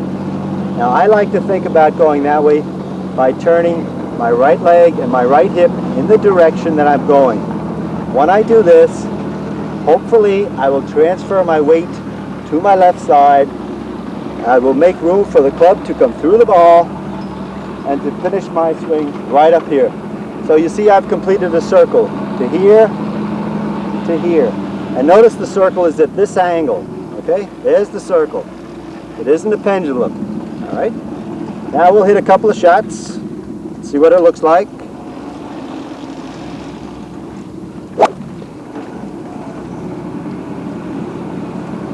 Now you'll notice also, as I hit a wood, I try to make a sweeping motion, okay? I always try to sweep the ball off the grass. I try to make sure my right shoulder passes under my chin on this side before I look up. So I will try to get to this position before I look up. And as I follow through, I feel like I'm going in the direction of the target, so much so that I could walk right after the ball. I saw Gene Saracen play one time, and he used to follow through in a fashion that they thought was rather unique. Gene would go like this, put the club in his hand like this, and keep right on walking. And I always thought that would be a very, very good thing to use for teaching. So when you play, try to make sure at the end of your swing, you're following through, you're facing the target. And particularly on the backswing. Now remember, thumbs up. Welcome back to the final round action of the 1982 Delaware Valley Open. Harry Donahue along with Tom Smith here at 18. And Tom, we have just found out that Tom Robertson and Dick Smith had problems at 17. Dick a little bit more so in the fact that he had a double bogey, which means he's now at 3 under, 2 shots off the lead. Robertson a bogey, placing him at 1 shot off the lead and 4 under for the tournament as they come down this final 18th hole. That is Pete Trenum. Pete just teed off and will pick his drive up in the center of the fairway. And Pete's from St. David's Country Club and has had a real nice tournament so far. I believe he is 2 under par coming to this 18th. Here's Tom Robertson. Tee shot at 18. Still in contention. 1 shot off the lead. Yes, he must birdie here. Tom's had a tough back 9, as he would look like he was in super shape at the turn. Just cruising along at 8 under par, and he made a bogey at 10 with a bad tee shot. He made a double bogey at 12, and all of a sudden the lead just vanished. Here comes Dick Smith, and we'll pick his drive up here momentarily. Dick running into double bogey problems at 17. Yes. And he needs everything he has now to try to get in at 4, and perhaps with a lot of luck could hole out. But of course, chances for that happening very remote at this point. Very remote here. And I think Dick has hit the ball left off this tee, and that's going to make that task even more difficult. Dick's at 3 under. Robertson to the left, coming down this 18th fairway, is at 4 under. Now, Robertson is used to conditions like this simply because a year ago he was part of that 5-way playoff for the championship. He was, and so was Dick Smith. Yes, they were both in the playoff last year, and they were both victims of Duke Delcher's magic putting stroke. Tom Robertson's tee shot is in the middle of the fairway. Dick Smith is to the left behind these trees, I think. Once again, in the clubhouse, with a pretty good shot now of a playoff, Jack Conley and Pete Oakley. In fact, you can almost bet on that since Robertson is at 4 under par. He'd have to haul out his second shot to take over the lead. Well, the winds have picked up. The weather has held. It's been another exciting tournament, as every year you keep turning out these down-to-the-wire conditions for these pros, and certainly this year is ranking right up there with last year for the excitement as we come down to this 36th hole, and it looks like we're going beyond that. We'll have, what, Tom, a playoff beginning at number 10, roughly 15 minutes from the conclusion of this threesome. That's correct. We'll start at number 10 and play until we have a winner. And by the way, Harry, I don't think these playoffs are accidental. You know, the Philadelphia section of the PGA has an abundance of fine golfers, and on any given day, any given tournament, any one of 50 players or more could win.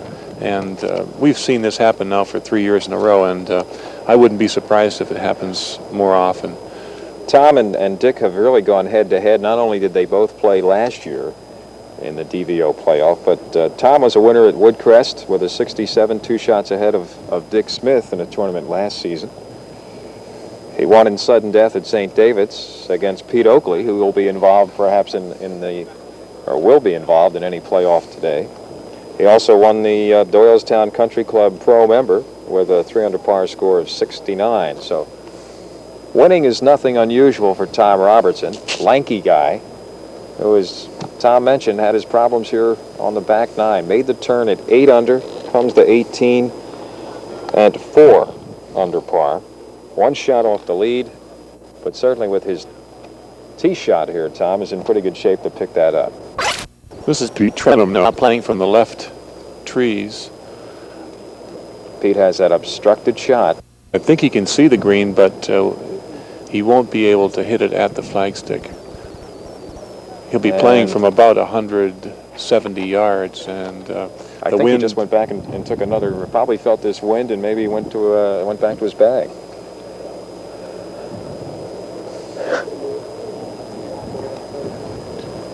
It's gusting. It's got to be causing those guys a lot of trouble out there.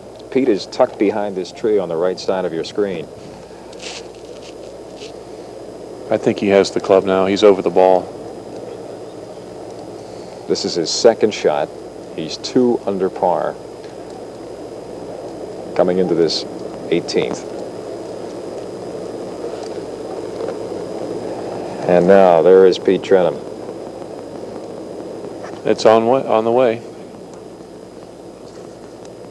Try to pick it up in this gray sky. He has come up short left in front of the bunker and in some thick rough. It's in that lush grass in front of that bunker, and it's going to be a tough shot. So he'll have a difficult shot over the bunker, not much green to work with as he tries to get a par here on 18. Next to hit, once again on that left side in the rough, Dick Smith. Dick usually play it this way, off to the left? Yes, he does like to play the ball to the left because he doesn't worry too much about that bunker, and I can bet you he'll go right for the flagstick here. He won't play this safe at all. Can't afford to. Second shot of Dick Smith. And he has come on the back end of the green. Oh, a good 40 feet away. 40 feet at least, Harry, and it's a downhill or two. Dick is 3 under to this point, and Tom Robertson would love to stick this right at the pin. He's 4 under par, needs a birdie to get into the playoff. I'm sure he'll be happy to have a playoff right now. He'd love it. Tom had the big lead evaporate here on the back nine, and here comes his third shot. Wind picking up and maybe held it back a little bit, but he's on the putting surface, a good 20 feet away and short. Good shot, and he's in birdie range for sure. Uphill all the way, too. He'd prefer that, as we talked about earlier. Yes. So here comes the gallery, trailing this threesome, as Tom Robertson, Dick Smith, and Pete Trenum complete regulation play in the third annual Delaware Valley Open. Last year's winner, Duke Delcher, tough start yesterday, but came in with a sparkling 5 under par today, 67 for Duke Delcher, which put him at 3 under par for the tournament after being 2 over par after 18 holes yesterday. So let's summarize a little bit here as Jack Conley and Pete Oakley await in the clubhouse. At this point, a certain playoff. And they could be joined by Tom Robertson if he can sink that putt uphill some 22, 23 feet away from the flag. It's been a disappointment, no doubt, for your brother, Dick Smith, who came to 17 at 5 under par and suffered that double bogey and is now at 3 under. Well, I'm sure Dick is a little disappointed, particularly after having come so close last year and just missing out. However, there are more tournaments to come, more Delaware Valley Opens, and I know Dick's going to be there in future tournaments. So, Dick, one of the 2 players who came to our DVO this year directly from the PGA Championship. He and Dick Hendrickson. Over here in the left rough is Pete Trenum. His third shot, and it goes about 18 feet past. It was a very hard shot out of that heavy grass. The grass gets between the club face and the ball and takes a lot of the spin off the ball. Dick Smith will putt for his birdie, trying to get in at 4 under. But the attention will be focused on the effort of Tom Robertson, who needs to sink his putt to stay in contention and go to 5 under par at a sudden death playoff for the 2nd consecutive year. How's your brother's putting game? Well, it's been very good all year long, and certainly Dick's performance at the PGA and in area events. He won the first 2 events of the season, and was voted the player of the month for the month of May here in the Philadelphia area. So you don't get there without a hot putter. Do you share tips back and forth? Have you noticed something that he's doing, or he the same for you? Would you talk about it? Well, certainly, and it's evident that I've certainly given Dick a lot more tips than he's given me. He beats me all the time. Well, let's see what he does with this tricky downhill putt from a good 40 feet away. This would be for a par 3 and 4 under par, or a birdie 3 and 4 under par.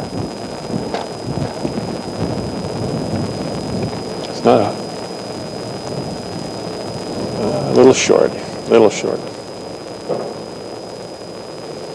By some 4 feet. This is where the going gets tough, Harry, with these little 3-footers for the top 3 prize money places. They get longer and longer. Already in at 3 under par, Larry Demers and Harold Perry. So Dick would like to share that spot with them on the leaderboard. They'll be splitting $1,300, Demers and Perry, and of course if Dick gets in there, they'll cause a 3-way split of about $2,100. So it'll be a nice trip to the pay window for those 3 fellows. Not to mention the trip to the pay window that this fellow, Tom Robertson, would have if he can sink this. Well, this is a big putt, and he knows it. And I'm sure he'll look it over a little bit. I guess he's trying to put out of his mind the horror story that he's had happen to him on this back nine so far. He is still alive if he sinks this. Yeah. Trying to go 5 under. and a share of the lead. Not this year. No.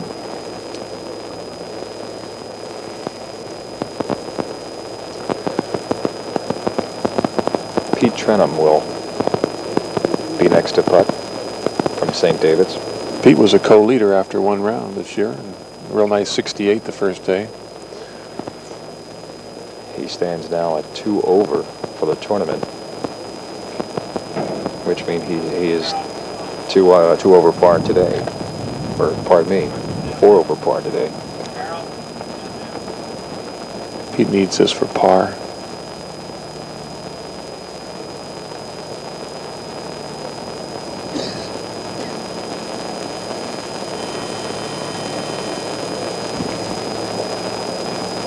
So Trenum, like Dick Smith, leaving it short. Robertson gave it a run at it, but left it off to the right. He did. He made a good putt. I think he might have pushed it just a little bit.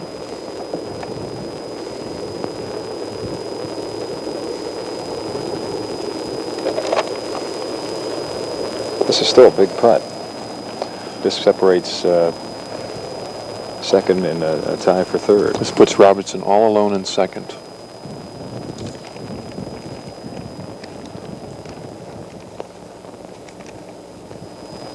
Excuse me, all alone in third.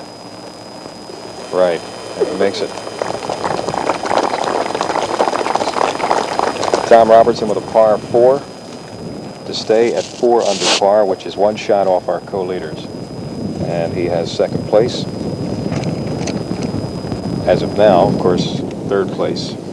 Third place overall. He's in second stroke position right now. Second place will go to the unfortunate victim of sudden death. This is for a par for Dick Smith. And he's got it. Nice putt. Dick Smith finishes 3 under par. Disappointing 17th hole, and that's the difference from him walking down our 10th fairway with Pete Oakley and Jack Conley. This is Pete Trenum to finish up.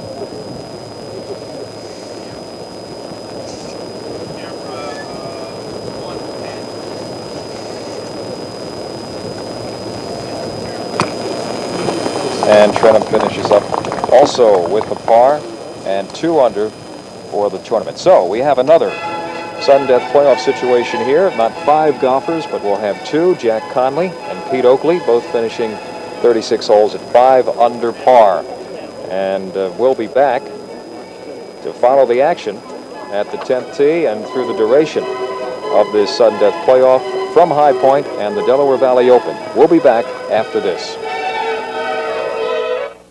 Hi, I'm Tom Smith, your host pro here at the High Point Golf Club.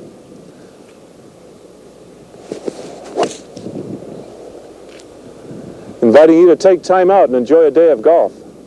High Point is a public course that offers private club services. We have an irrigated 18-hole championship length course, demanding of the best shots and forgiving of the errant ones. After the game, relax in our modern clubhouse. Visit our fully stocked pro shop, cocktail lounge, and comfortable dining rooms. High Point is something for the entire family. Play our 18-hole miniature course, test your driving skills at our 50-tee driving range, practice putting on the 18-hole par 3 course, all lighted for night play. Our PGA professional staff is ready to serve you. We're located in Lower Bucks County in the Warminster area. If you're interested in a membership or just want to come out for the day, call us for rates and directions. High Point, home of the Delaware Valley Open. On the 10th tee, the playoff between Pete Oakley and Jack Conley about ready to start. Pete Oakley from Shawnee, first to hit. Both players finishing regulation 36 holes at 5 under par. And here comes Oakley's tee shot on this first sudden death playoff hole, and he has put it right down the middle on this par 4,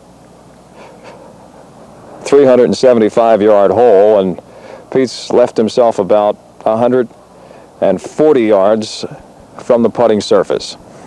Next will be Jack Conley, like Pete, finishing at 5 under par.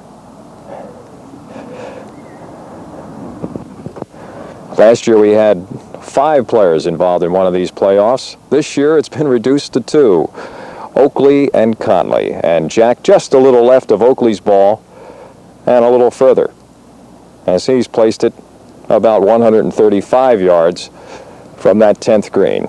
Both players in excellent shape for their approach shots. Par 4, 375, number 10 at High Point.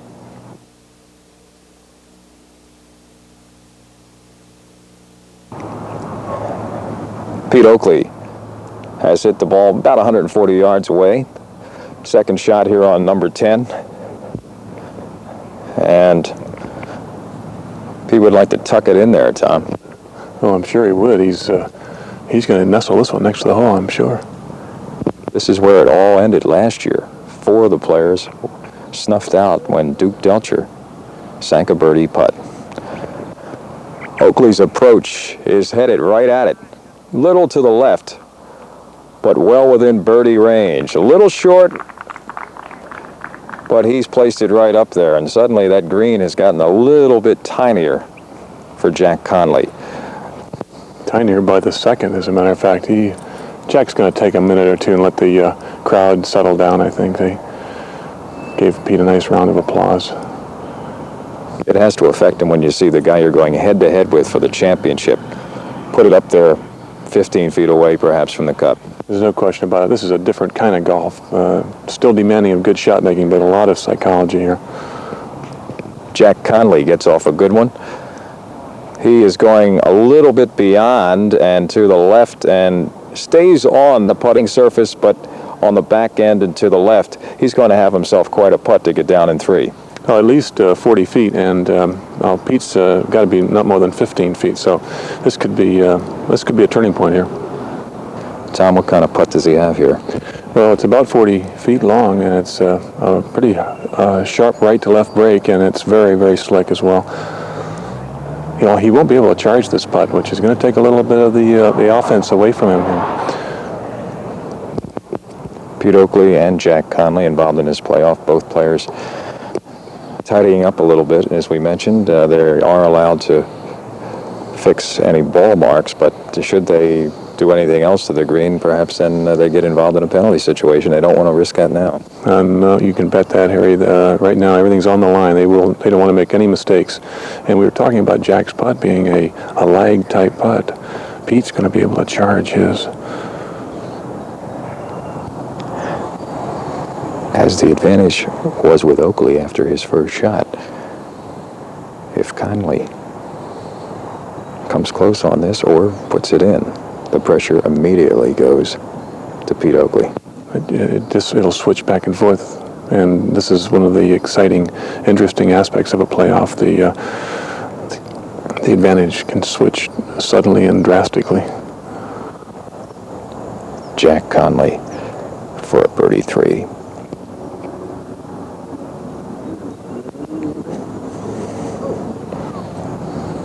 Well, as you said, the sharp right to left bend, he didn't let up on it. No, I'm a little surprised. Jack really went at it. He didn't play enough break, but he didn't flag it by any means. And now Pete Oakley with a chance to end it right here. Should he come up with a birdie 3. About an 18-footer.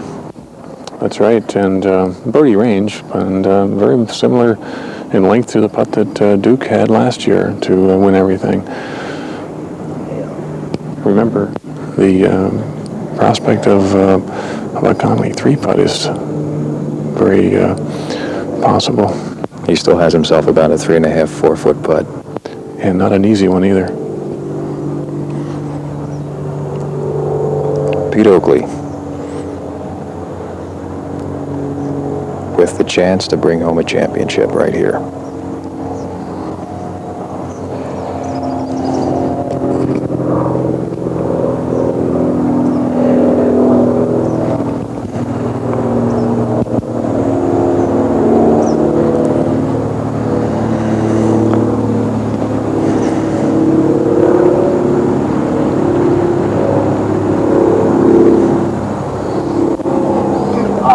And he pushes it a little bit to the right of the cup. It had a left to right bend on it. A looked like he had a good shot at going in, but just at the last minute it spilled off. I think Pete thought he made it. The ball broke the entire width of the cup in the last foot and just stayed on the right-hand side. I'm sure Pete thought he made that putt. Now he'll putt out here. He may. He has the alternative of putting out or marking, and he'll elect to putt out. And he gets his 4, which means Conley has to make to stay alive. 3.5 feet to walk to the next tee. Pressure too. You're right. I know he feels it. It's just his way of maybe taking a little of the heat off of himself right now.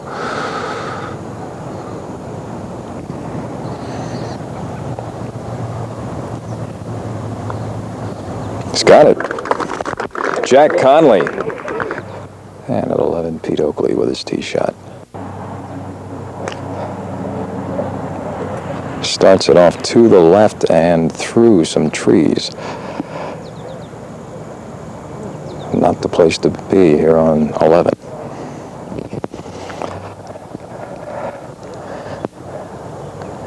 And Jack Conley.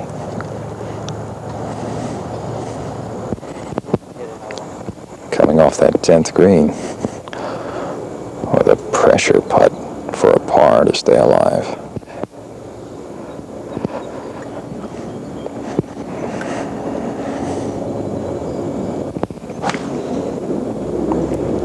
Looks like it's going right down the middle.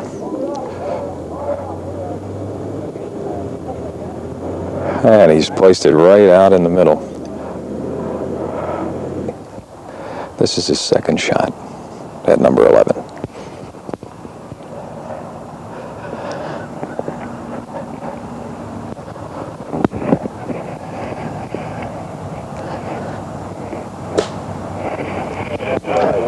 Considering the lie and the position of the ball, he's hit it about as best as he could right out into the middle of the fairway on this par 5.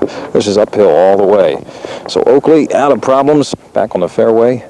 Now it's up to Jack Conley. He's hitting a wood, and he's placing it to the right. But it looks like he still has fairway, or maybe just trickles into the right rough. Nice fairway wood for Jack Conley, his second shot. And Pete Oakley walks up to take a swipe at it for the third time. Second hole of sudden death playoff for the Delaware Valley Open Championship.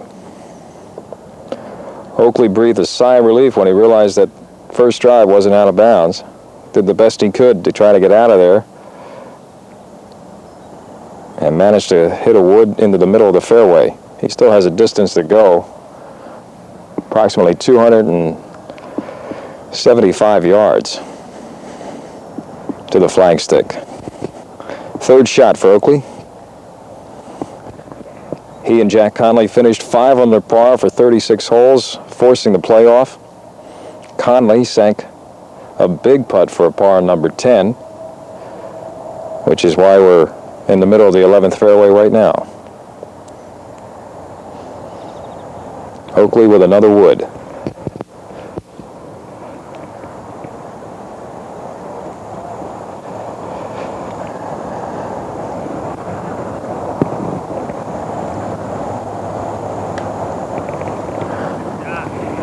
Great looking shot right up the middle, and takes a big hop onto the green and beyond the flagstick.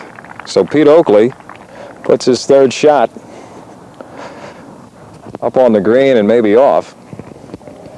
And now it's up to Jack Conley to try to get close with his third shot here at number 11.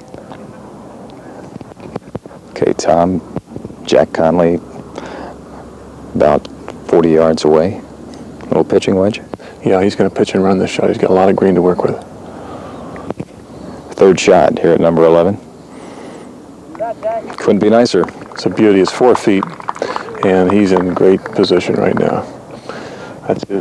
That's his kind of shot. When he has a lot of green to work with, Jack's deadly with a pitching wedge.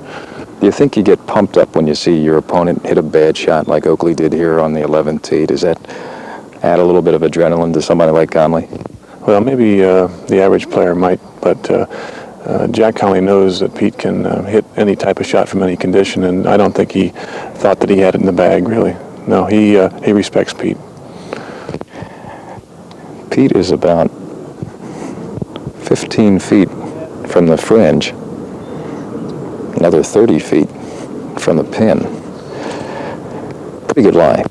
Yeah, he's got a good line. He can get the club at the ball without a lot of grass between the club face and the ball, so Pete can hit this shot with some action. Chances are he'll get it close. He's hitting 4. Conley lies 3.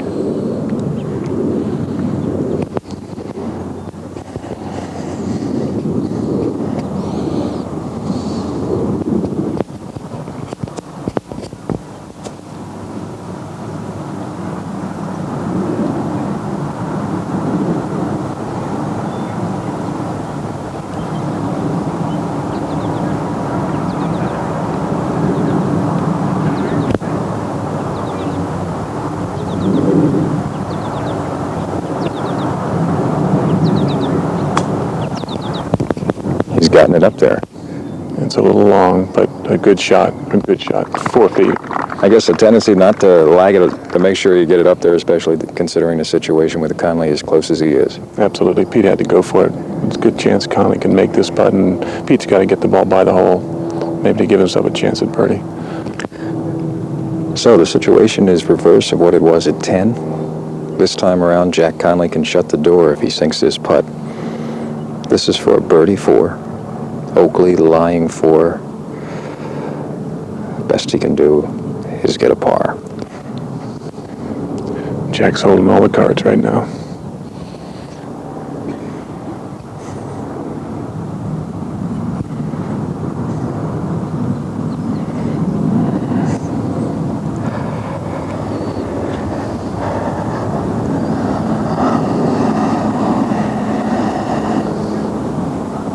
A new Delaware Valley Open champion, Jack Conley of Huntington Valley, with a birdie 4 at the 11th hole, the second hole of sudden death.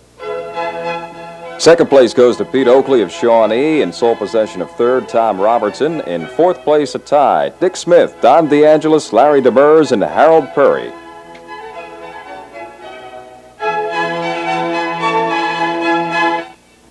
Harry Donahue back on the 18th green at High Point with Tom Smith. And Tom, you've done it again, another playoff and another exciting tournament.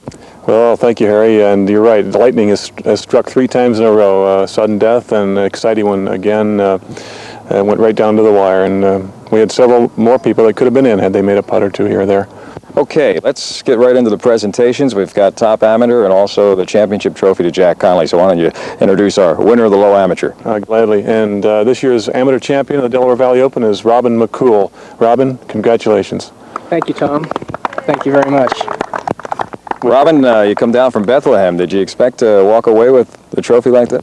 Well, I didn't expect to walk away with anything, but we certainly did enjoy ourselves the last 2 days, and I'd just like to say for the record that Tom Smith has just put on a wonderful tournament here, and he's really worked hard, as many of you probably know, and we're just really grateful to him for all the work he's done.